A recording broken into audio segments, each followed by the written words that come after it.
उद्या रक्षाबंधनला भावाच्याही आधी आपल्याला एका गोष्टीला, एका व्यक्तीला, एका वस्तूला आपल्याला राखी बांधायची आहे आणि ही पहिली राखी यांना बांधल्यामुळे आपल्या आयुष्यातल्या सगळ्या अडचणी, दुःख नाहीसे होतील, ते नाहीसे करतील आणि आपल्या पाठीशी नेहमी एक संरक्षण कवच आपल्याभोवती तयार होईल आणि आपल्याला कशाचंही भय राहणार नाही।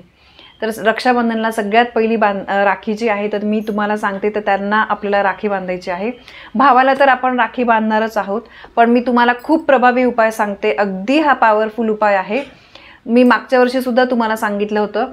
तर भावाच्या आधी आपल्याला एका गोष्टीला, एका वस्तूला आपल्याला राखी बांधायची आहे। तर मी सांगतेच पुढे ती सगळी माहिती, पण बघा यंदा सुद्धा रक्षाबंधनला भद्रा काळ आहे। तर भद्रा काळामध्ये राखी बांधणं हे अशुभ मानलं जातं, तर त्याच्यामुळे राखी ही शुभ मुहूर्तावरच बांधली गेली पाहिजे। मी याचा इन डिटेल व्हिडिओ केलेला आहे चॅनलवर, नक्की बघा। तरी पण मी तुम्हाला सांगते की भद्रा काळ जो आहे तो सकाळपासून, पहाटेपासून दुपारी 1:30 वाजेपर्यंत आहे। शुभ मुहूर्त दुपारी 1:30 वाजेपासून सुरू होतो, तर रात्री तुम्ही 9, 9:30 पर्यंत राखी बांधू शकतात। तर संपूर्ण दिवस पौर्णिमा तिथी आहे, पौर्णिमा ही पहाटे सुरू होते, पण भद्रा काळामध्ये राखी बांधणं हे टाळलं गेलं पाहिजे। तर आता सगळ्यात पहिली राखी कोणाला बांधायची बघा, आपण हा जो उपाय पाहणार आहोत हा तुम्हाला नारळी पौर्णिमेच्या दिवशी म्हणजे उद्या तुम्हाला सोमवारी शक्यतो करायचा आहे। आणि पहिली राखी भले मग ठीक आहे तुम्ही जॉबला वगैरे जातात, सुट्टी नसेल तुम्हाला, पण संध्याकाळी जरी करणार असाल तरी सगळ्यात पहिले राखी त्यांना तुम्ही अर्पण करायची आहे आणि त्याच्यानंतर तुम्ही भावाला, कोणाला, इतरांना राखी बांधू शकता। संपूर्ण श्रद्धेने आणि मनामध्ये कोणतीही शंका न आणता तुम्हाला हा उपाय करायचा आहे।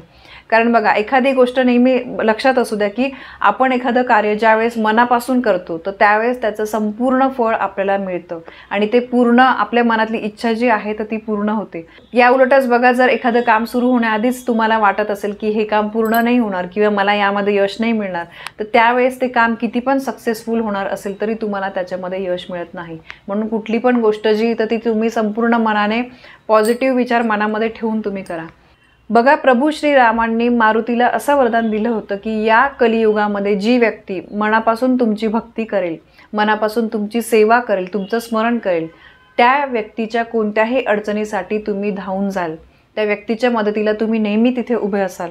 त्यामुळे सध्याच्या कलियुगामध्ये सर्वात जागृत देवतांपैकी मारुती, हनुमान हे सगळ्यात जागृत देवता आहे। म्हणून रक्षाबंधनाच्या दिवशी आपल्याला एक राखी जी आहे तर ती एक रक्षा धागा म्हणून मारुतीरायांच्या मंदिरामध्ये जाऊन आपल्याला तिथे अर्पण करायचं आहे।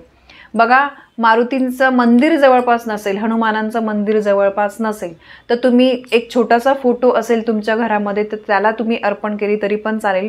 बऱ्याचशा घरांमध्ये बघा दक्षिण दिशेला हनुमानांचा फोटो लावलेला असतो, त्या फोटोला तुम्ही अर्पण केली तरी पण चालेल। जवळपास कुठे मंदिर असेल तर तुम्ही मंदिरात जाऊनच अर्पण करा। बघा, बहिणीच्या सुखदुःखामध्ये भावाने साथ दिली पाहिजे असं आपण म्हणतो, परंतु या कलियुगामध्ये आता बघा आपण बघत असाल की आपल्याला जेवढे म्हणजे चॅलेंजेस खूप वाढलेले आहे। पूर्वीचं जीवन जे आहे ते आत्ताच्या जीवनापेक्षा आपण थोडंफार सोपं म्हणू शकतो, कारण आत्ता या जगामध्ये खूप कॉम्पिटिशन, सगळ्याच गोष्टी अगदी म्हणजे सगळंच टेक्निकल झालेलं आहे। तर त्यामुळे बघा अशा धकाधकीच्या जीवनामध्ये आपल्याला कुठेतरी ह्या ज्या गोष्टी आहेत म्हणजे अमुक एक शुभ दिवशी आपण जर या गोष्टी केल्या तर त्याचा कुठेतरी आपल्याला आधार मिळत असतो। म्हणून प्रत्येकाने आपल्या जवळच्या मारुतीच्या मंदिरामध्ये जाऊन एक राखी त्यांच्या जवळ ठेवायची आहे आणि मारुतीरायांना प्रार्थना करायची आहे की मी ही राखी तुम्हाला मनापासून अर्पण करत आहे, माझ्या सुखदुःखामध्ये नेहमी तुम्ही सोबत राहा। तर अशी आपल्याला त्यांना प्रार्थना करायची आहे। आणि यासोबतच बघा, आपल्या स्वामींना तर आपल्याला राखी अर्पण करायचीच आहे। स्वामींचा एकतरी फोटो तुमच्याजवळ असलाच पाहिजे। स्वामींची देवघरात मूर्ती असेल, मूर्तीला अर्पण करा, फोटो असेल, फोटोला अर्पण करा, फोटो नसेल तर तो घ्या। मी कालच्या पण व्हिडिओमध्ये तुम्हाला सांगितलं, आपल्या भावाला तुम्हाला रक्षाबंधनला एक रिटर्न गिफ्ट म्हणून, एक भेट म्हणून तुम्हाला स्वामींचा छोटा फोटो तरी द्यायचा आहे। देवघरामध्ये तुम्ही ठेवा, चालेल। ज्यावेळेस तुम्ही संकटात असताना अशा वेळेस नक्कीच तुम्हाला आपले मारुती रायाने, आपले स्वामी जे आहे तर ते तुमचं रक्षण करतील। जे भक्त मनापासून देवाची उपासना करताना त्या भक्तांच्या अडचणीमध्ये नेहमी आपले गुरु, आपले हनुमान देवता जे आहे तर ते तुम्हाला नेहमी कामात येतील, तुमच्या पाठीशी उभं राहतील। तर आता तुम्हाला कळालं असेल की सगळ्यात पहिले राखी तुम्हाला हनुमानांना अर्पण करायची आहे, आपल्या देवघरातल्या स्वामींना अर्पण करायची आहे। यासोबतच बघा, घरातल्या ज्या वस्तू आहेत म्हणजे बघा आपल्या घराचा मुख्य दरवाजा, देवघर, आपली गाडी यांनासुद्धा आपण वस्तू राखी जी आहे तर ती बांधत असतो, कारण त्या वस्तू आपल्याला आधार देतात. म्हणून आपल्याला त्या वस्तूंना भावाप्रमाणे मानून त्यांना राखी बांधायची आहे.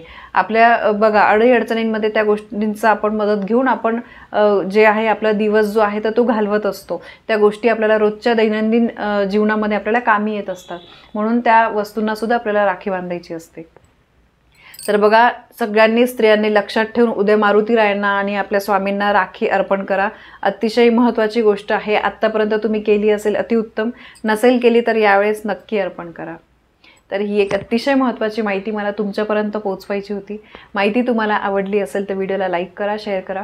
आपल्या चॅनलवर नवीन असाल तर सबस्क्राईब नक्की करा. धन्यवाद. श्री स्वामी समर्थ.